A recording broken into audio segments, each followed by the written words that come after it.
Coach. Hope you're doing well. Obviously, Boston has a lot of wins and has quite the record there. What do you kind of know about them and what they bring to Friday's game? Yeah. First of all, we're really excited about the opportunity to get back into the postseason and facing off against a tough Boston team to get started. I think they had 2 losses in the Patriot League. They've got a really tough pitcher, some good hitting and speed, especially at the top of their lineup.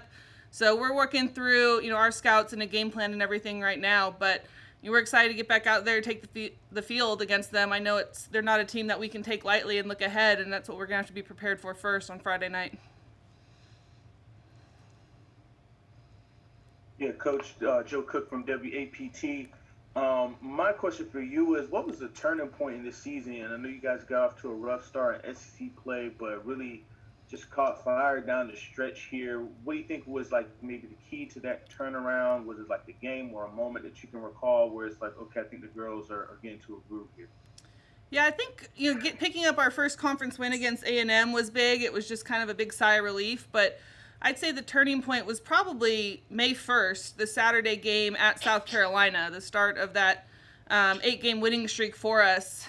And we just kind of took it as a new chapter the month of May. We said, let's, fresh start going into this. And we knew that we could still control our destiny in regards to the postseason. So I'd say that Saturday game, they really just started to relax and play confidently and play their game.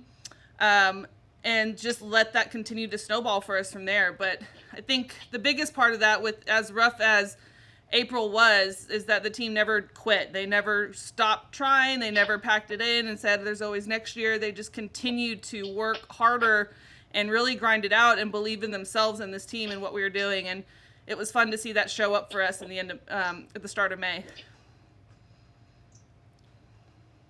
Coach, were you surprised that you guys got a 2 seed in the regional? I think I knew there might be a chance. Our strength of schedule, I think we finished with 8, and with our RPI finishing as high as it was, I think we thought it could go either way. Excited about the 2 seed. I think it's, again, a testament to the schedule that we played. Some of it that was outside of our control, but you never really know what you're going to get when it comes to postseason and the selection committee. So, we're ready to take whatever's given to us and be prepared moving forward. Coach, kind of going off of Joe's question there, you mentioned the turning point being in May. What do y'all have to do now to kind of keep that momentum going? Because y'all won, quite a few in a row and a lot out of like I think 8 out of the last 10 or so. Yeah, I think it's continuing to do what's worked for us all along, even when we were losing, and the focus at the end of April, and that was to control what we can control, to do the little things right. We talked about cleaning up our defense, pitching a lot better like we have, and then just understanding that it's pitch by pitch and inning by inning. It's not making any moment or game bigger than the next. And, we really put a lot of emphasis on team at bats, whether it's putting down a bunt or hitting a sac fly, and not everyone going up there trying to hit a 3-run bomb. So I think just continuing with that approach of doing it together and as a team, and worrying, just focusing on the details and what we can control, what's in front of us.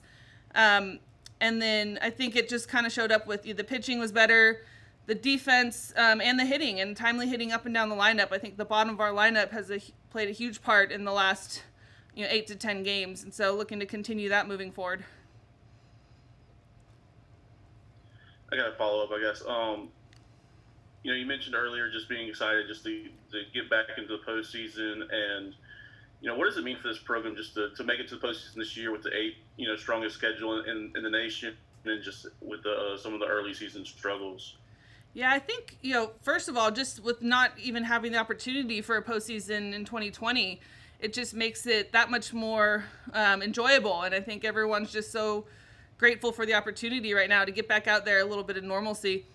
And, then with the way we started, I think it just helped build a little bit of the grit that we've been asking for in this program, and some of the toughness, and just, the willingness to fight and to compete and to show resiliency. So I think it has, it's made us really appreciate what we're doing a little bit more, and I think one another, and the buy-in and the confidence is there now. So that's really kind of been, I think the biggest difference. And I think they're all confident and enjoying what we're doing and excited to keep playing and moving forward and having the opportunity to really control our own destiny within the month of May, and that's exactly what they did. Coach, I remember we talked after the Oklahoma weekend, and even with, you went 1-1 that weekend, but you had some positives you saw there. Then you have, some good wins after that. You talked about in the month of May. Do you feel like your team is continually trending upward at this point in the season? And what kind of hope does that give you what they can do in the postseason? Yeah, I think you always want to be playing your best ball at the end of the season. And for us, that's true this year, which is fun. Everyone always talks about that, but we're trending that way. I do think that weekend off from SEC play, when we played OU and La Tech, we had sat down and talked about it being kind of like an all-star break for us. And let's reset, regroup for the second half of season. And it didn't quite show up, I think, right away, but it definitely was better play for us from that point on moving forward. And I think, every loss that we had there for a while was by 1 or 2 runs in conference play before we got going. So, I think it's exciting to be playing our best ball at the right time of year. And for us moving forward, it's going to have to be continuing to do what we know got us here and what really got us hot. And that was just working harder and, continuing to trust each other and believe in what we're doing, and then take it pitch by pitch and not be so worried about winning a game in the 7th, because, a game can be won and lost in the first couple innings too. And that's something that we've really embraced for ourselves. Coach, what was your takeaway just from the bracket, maybe overall, your regional? I guess, were you surprised you guys had gotten Stillwater? Did you want to go somewhere else, or were you just, hey, we're just trying to get in? Yeah, I mean, we were just thankful, to be included in the bracket, and really excited about the opportunity to get back out there. I think, this year there were a lot more surprises. I'd say. I think we really didn't know where we were going. We had a lot of guesses. We knew it wouldn't be an SEC school, but that was about all we knew. We've been shipped across country. We've gone east. We've gone west. So it's it's a little shorter flight for us this year going to Stillwater, but we're excited. I think.